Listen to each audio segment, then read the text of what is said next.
Our scripture today is from Luke 9. But while they were still marveling at everything he was doing, Jesus said to his disciples, "Let these words sink into your ears. The Son of Man is about to be delivered into the hands of men." But they did not understand this saying, and it was concealed from them so that they might not perceive it. And they were afraid to ask him about this saying. An argument arose among them as to which of them was the greatest. But Jesus, knowing the reasoning of their hearts, took a child and put him by his side, and said to them, "Whoever receives this child in my name receives me, and whoever receives me receives him who sent me. For he who is the least among you is also the one who is great." John answered, "Master, we saw someone casting out demons in your name, and we tried to stop him because he does not follow with us." But Jesus said to him, "Do not stop him, for the one who is not against you is for you." This is the word of the Lord. Thanks be to God. I would like you to imagine with me that you are one of Jesus' disciples. You have been following him for some time, and one day he invites you up onto a mountainside to spend some time with him in prayer. As you're up on the mountainside, after a long time of praying, you fall asleep. But then you awake. And when you awake, it's to this bright white, this dazzling white like you've never seen before. And you rub your eyes and you realize that you are looking at Jesus clothed in majesty and in beauty. And you see on either side of Jesus two other men who are also clothed in dazzling white. And you don't really recognize those men, but you know who they must be. They must be the great prophets, Moses and Elijah. Nobody else would be worthy of such an honor. And they are looking to your rabbi, Jesus, the homeless carpenter that you've been following around for several years. And at this moment, you feel that everything you suspected about Jesus, that he is God's coming king who will make everything right again. He will restore love and beauty and freedom to the world. He will bring peace to not only Israel, but the whole earth. All those things that were in your head, those things must be true, because look at the way that God's glory is shining off of him. And in your ecstasy, you start babbling. You walk up to Jesus and the prophets and you say, "Let's make tents, let's camp out, let's hang out here together." And as you're talking, a cloud descends over Jesus. And a thundering voice says, "This is my son, my chosen one. Listen to him." And then you see Jesus. You see him as he is. A moment ago, your knees were buckling. You were trembling in terror at the majesty of his beauty. But now you see him again, and it's like you see him as he was before this moment, but you really see him. You know deep, deep down in your soul that Jesus is about to arrive in glory. He is about to arrive in great majesty. And his enemies will fall at his feet, and your oppressors will no longer be oppressors, because Jesus will put them to shame, and he will march forth in glory and in greatness. And who will be at his side? You will be. You will be at his side. And people will look at Jesus and they will marvel at Jesus, and they will say, "Look, there is God's chosen Messiah, and look, there are his faithful ones who stood by his side for 3 years, misunderstood, spat upon, never knowing where you were going to lay your head. All of a sudden, everything you've given up is vindicated as people look at you marching alongside the Messiah into glory." You know it's true because you've been taught by your rabbis that when the resurrection comes, when the Messiah Jesus makes everything new, you know from Job chapter 3 that the small and the great will be there in eternity. Some people will be small, some people will be great. You've stuck by Jesus' side for 3 years, so you probably won't be small. You probably won't even be medium. Just saying. You'd probably be somewhere up there. And you start to think about that. And you think about how, since you were a young child, the rabbis taught that just like there were 7 parts of the Garden of Eden, there would be 7 rungs of honor for people in the resurrection. The lowest rung of honor would be for those who at least did not betray Yahweh. And then above that, there would be those who went through suffering in life and continued to thank Yahweh for his goodness. Way up here on the ladder would be those who were faithful to God and were martyred by the pagan nations. And who would be at the top? Well, probably those who stuck by the Messiah's side while he was there. Probably you. You will probably be receiving that highest honor. So you begin to think about that. Jesus has given you all of his power, and you start to walk down the mountain. And as you walk down the mountain, you are interrupted by a father who has a troubled child. And when you see the troubled child coming to you and the father, you wince a little bit. Because you have been taught from a young age that it is not wise for you to spend time with children. They're a waste of your time. Here's the way one rabbi put it: morning sleep, midday wine, chattering with children, and tarrying in places where men of the common people assemble destroy a man. A child is likely to die. They're not likely to survive. A child doesn't understand who's to be honored. They don't mean to be disrespectful, but they are. They wouldn't understand if you were a rabbi of great stature. They couldn't honor you as such. In fact, you couldn't even begin to teach children the Torah until age 12. So anybody under the age of 12 was just a waste of time. So as this child is coming to you, you just think, oh, okay. You try to cast the demon out. You can't. Whatever. You move on. But the father doesn't move on. The father runs to your rabbi, Jesus, and he says, your disciples couldn't cast this demon out of my child. Could you? And Jesus looks at you who were just on the mountain with him, you who were just picturing being at his right side, and he says words to you that you have only heard used of the faithless generation of Israelites in the Old Testament. You wicked and crooked people, how long do I need to be with you? And now everything is topsy-turvy. Where do you stand with Jesus? Are you by his right side, coming in glory? Are you a faithless Israelite? You don't really know where you stand, and all of a sudden, things seem upside down. So you continue to walk. The crowds are following after you and following after Jesus, and one of the other disciples mentions that they were thinking about this same thing. They were thinking about, well, what would it be like when I arrive in glory with Jesus? And you say, well, I mean, you will arrive in glory, but you probably won't be at his right side. And the disciple says, what do you mean? And you say, well, I don't want you to be troubled by it or anything, but you weren't up on the mountain with Jesus. That was me and a couple of others, select few. So, you'll still be honored, but you're not going to be right at his right side, not like me, right? So just for clarification, that's all we're doing. And unsurprisingly, a fight breaks out. Now, this was not uncommon because rabbis would often debate about who is worthy of great honor in the resurrection. It was important to know, because how could you have a well-lived life if you didn't know who would be great in eternity? So you start to bicker and debate.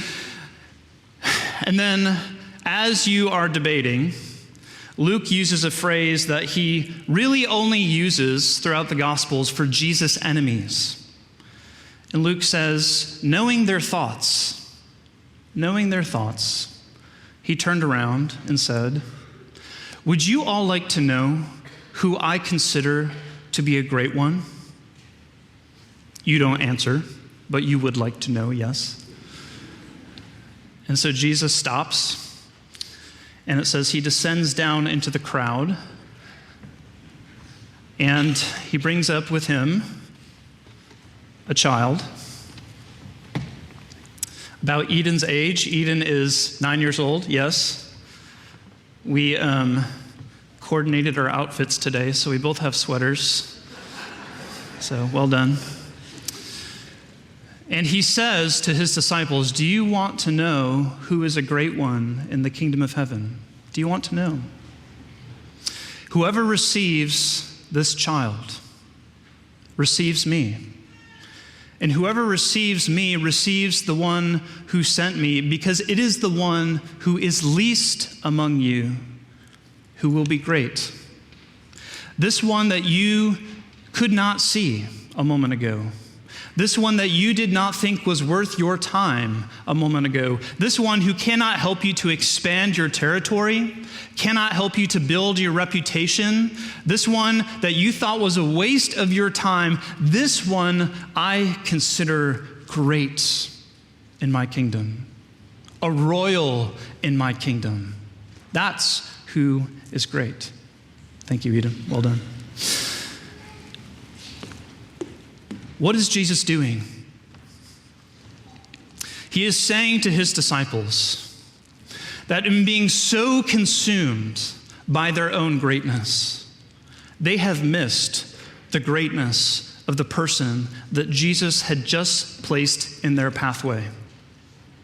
And being so consumed by their own thoughts of honor and greatness, they have missed the greatness right in front of them. The unseen one. The unseen one. In his novel, The Brothers Karamazov, there's a scene at the very beginning. I'm going to throw a lot of Russian names at you right now, just forewarning. So look in your bulletin. I didn't draw this. I found this picture for you. It's great, of three brothers who are at the beginning of this novel. So you have three brothers who are arguing with their father. And they're arguing inside of a monastery. The three brothers are Ivan, Dmitri, and Alyosha. Their father will not give to their brother Dmitri his inheritance because he claims that Dmitri has been stealing it from him for bad reasons, evil reasons. And so they gather into this place because the elder Zosima, the wise elder Zosima, has promised to help them resolve their family conflict. But as they gather, this lasts for about 5 chapters, they all start trying to receive honors for themselves. So Ivan, who has a great intellect, he starts to talk about this article he's written and how he doesn't think that faith and politics should go together. And he starts to talk, and the monks start to feel scandalized by what he's saying, and he's just enjoying every minute of it. And then there is Dmitri. Dmitri is a strong, hulking figure, and when he marches into the room, he just has this loud, booming voice that commands everybody's attention. And then there is Alyosha. Alyosha is a disciple of Elder Zosima. He lives in the monastery. And the whole time as everyone's arguing, he's getting stressed out because nobody is giving the elder Zosima his proper honor and respect. They're embarrassing him. They're not a very religious family. And so they each have their thing they're occupied by. And the father is a great entertainer. And so he starts telling stories and jokes, and he starts lying about things, and he can just sort of be the center of attention. So you have the intellect, you have the religious one, you have the entertainer, and you have strength. And each of them in their own ways is trying to demand honor for themselves. And as they continue to debate with each other, the elder Zosima just sits quietly and watches each of them, and watches and watches and watches. But he's beginning to grow faint because he's not in good health. And as they argue past each other, the elder does something that no one expects. He looks at Dmitri, the son who's being accused of theft by his father. And as he looks at him, he gets on his knees and he bows down to him. And then he faints, and he's carried away.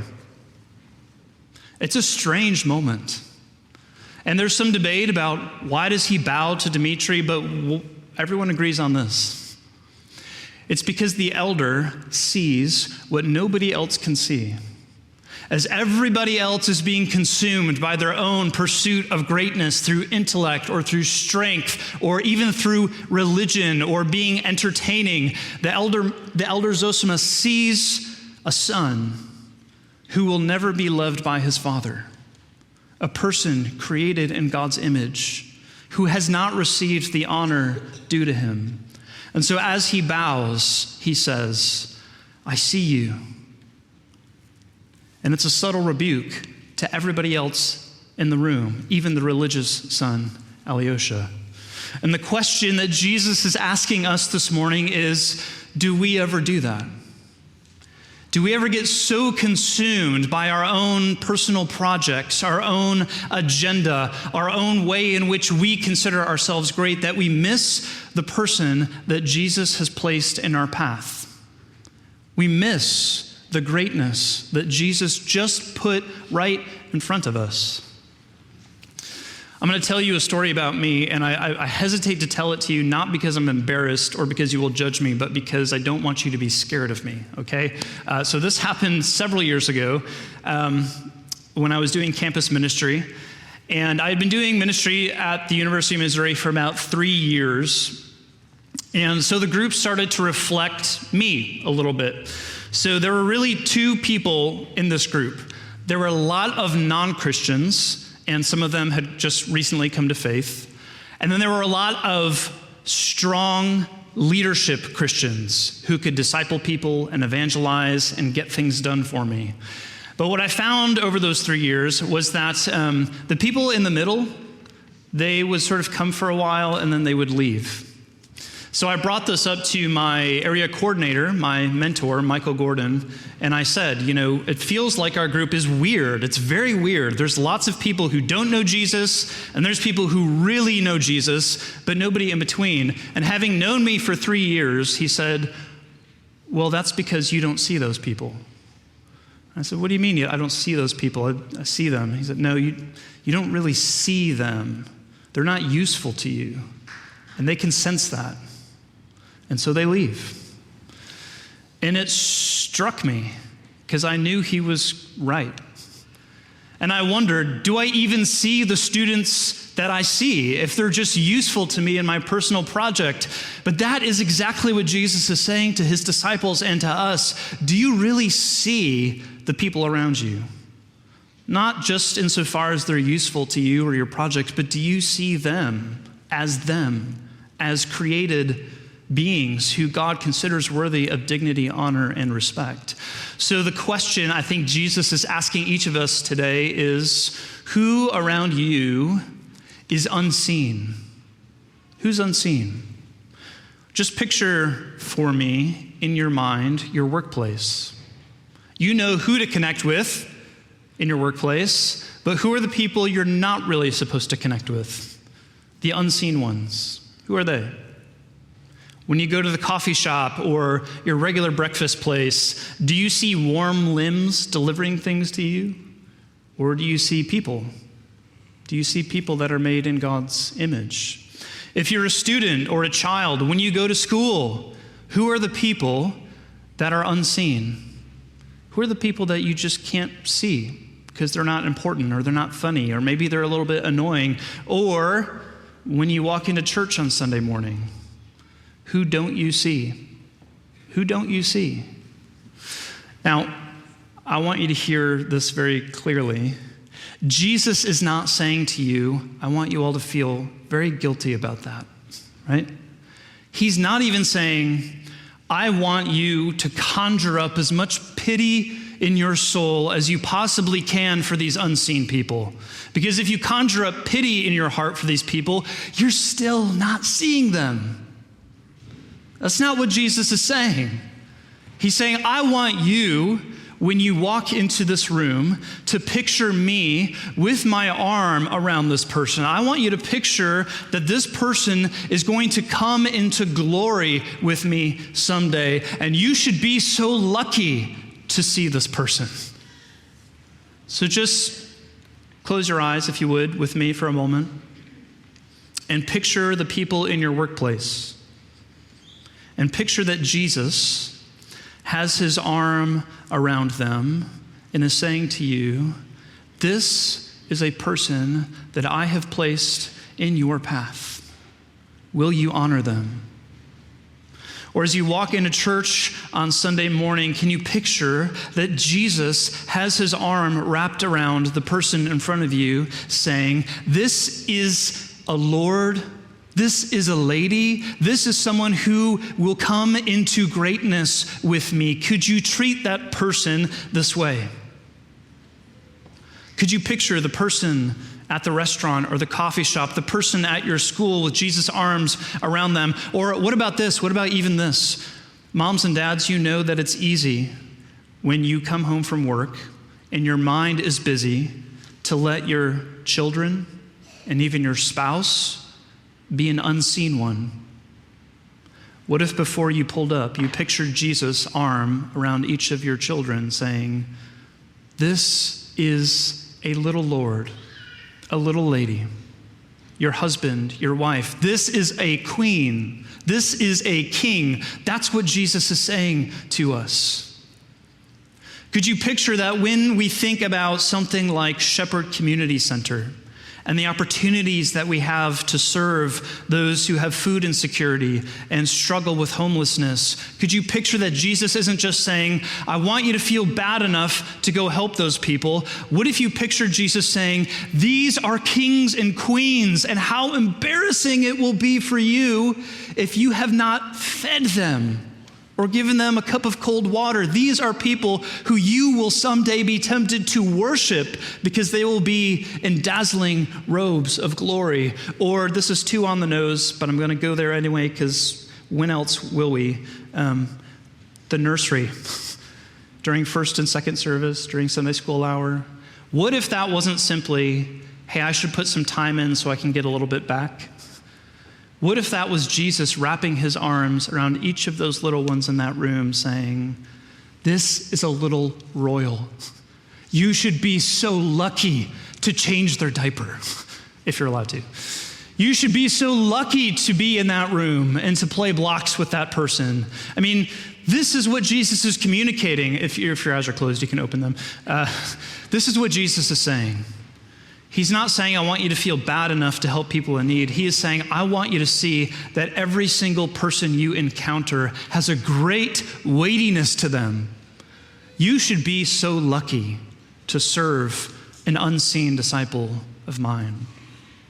This is the way that C.S. Lewis puts it. Forgive a longer quote. It's in your bulletin so you can follow along, but this was a sermon, so I feel like it justifies a longer quote. So C.S. Lewis, in his sermon, The Weight of Glory, puts it this way. It is a serious thing to live in a society of possible gods and goddesses, to remember that the dullest and most uninteresting person you can talk to may one day be a creature which, if you saw it now, you would be strongly tempted to worship. Or else a horror and a corruption such as you now meet, if at all, only in a nightmare. All day long, we are in some degree helping each other to one or other of these destinations. It is in the light of these overwhelming possibilities. It is with the awe and the circumspection proper to them that we should conduct all our dealings with one another, all friendships, all loves, all play, all politics. There are no ordinary people. You have never met a mere mortal. It is immortals whom we joke with, work with, marry, snub, and exploit, mortal horrors or everlasting splendors. Can you even deal with reality the way that Jesus is presenting it to you? You may say, that's a lovely thought. That's a lovely, lovely thought. And maybe you're exploring Jesus or faith for the first time today, and you say, but I can treat people that way without Jesus or without God. Well, the Nobel Prize winning philosopher Martin Buber would disagree with you. A Jewish philosopher, he survived the Holocaust. He wrote a famous short book called I and Thou, or I and You, in which he argues that in society today, when we look at other people, we don't see you. We see it. You are an instrument in a machine. You are either useful to my cause or you are not useful to my cause. And something that he argues and sort of pounds the table for is that if you do not have a God, the personal God of the Bible, who tells you that the people around you are sacred, then there is no escape from thinking of the people around you as objects. Even if your cause in life is the love of all humanity, the equality of all humanity, you will still see the people around you as either helpful to that project or unhelpful to that project. They're still its. They're not you. You could spend all day meditating and conjuring up, he goes into this, which is funny because it feels very relevant. You could conjure up for yourself great feelings of love for the blob of humanity. But that's not love, because you don't exist in that equation.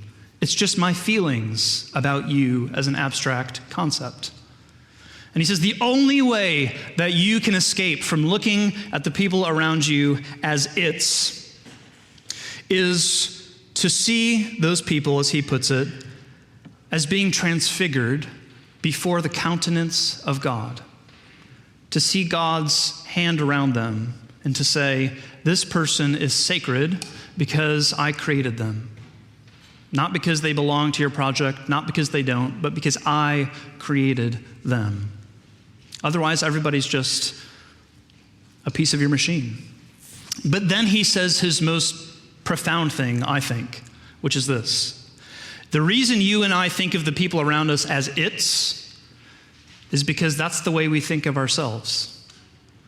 We don't see ourselves as people who exist before the countenance of God, the people who Jesus has placed his own arms around and said, I have already made you a great one. One last thing I want to point out in our text today. I skipped it over when I told the story, and I skipped it over because in some ways the disciples skip it over. They don't really listen to what Jesus is saying. But the first thing Jesus actually says to his disciples is this in verse 44. Let these words sink into your ears. The Son of Man is about to be delivered into the hands of men. In Jesus' moment of public glory, God the Father himself has come down and said, this is my Son. It says the crowds were marveling at him. In his moment of greatness, what is Jesus thinking about?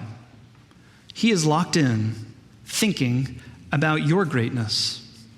He is thinking about how he's going to give up his own greatness on the cross in exchange for your shame. He's thinking about how he can make you a great one. In all of your pettiness, and all of your self-importance, and all of your chest puffing, Jesus is consumed with the thought of giving up his greatness at the cross so that you can be at his right side. Which means that the disciples' whole economy of greatness is wrong. Greatness in Jesus' economy is not up there. Jesus says that greatness belongs to anybody who belongs to me. I'm going to close with a kind of stupid illustration that works. All right, it works. Confession, I was reading a dumb, petty Twitter thread a few months ago. And some of you will know who I'm describing, but it's somebody who basically makes fun of celebrities' outfits. He was sort of making fun of the fact that people were talking about somebody's very expensive suit and calling it classy, like something you'd see in the 1950s. And he says, he goes on this long sort of historical thread of saying, no. In the 1950s, see, if you had a nice $5,000, $10,000 Armani suit, you would not be considered a first-class citizen. You would be considered a second-class citizen, because that would mean you have new money. And new money is not nearly as important as old money. If you were a truly first-class citizen in the 1950s, you would be wearing your grandfather's suit, which was his grandfather's suit. And it would have threads loose, and it would have holes in the shoes, and it had all these little imperfections. And in many ways, in order to see greatness, you had to look past the shabbiness and the outside garments in order to ask the question, whose suit are you wearing? It's not just what it looks like, it's whose suit are you wearing? And this is exactly what Jesus is saying to you. I've given you my suit. The unseen people around you, they also are wearing my suit. And Jesus, in that way, is inviting us into what I think is the great adventure of beginning to see the weight of the people around you. And in that way, beginning to see Jesus himself. Lord, thank you so much that this morning we come to you as people who are petty, who are self-consumed, who are warring for honor, and yet you have given us your clothing. You have given us your dazzling white robes. And as we think about eternity, we know that each of us will be clothed in those robes. Not because of anything we've done, not because of anything inherent in us, but simply because that is the way your economy works. Help us to see ourselves existing before the countenance of Jesus at the cross. Help us to see our neighbor as existing before the countenance of Jesus at the cross. And help us to begin to do that as we arrive at your table together. In Jesus' name, amen.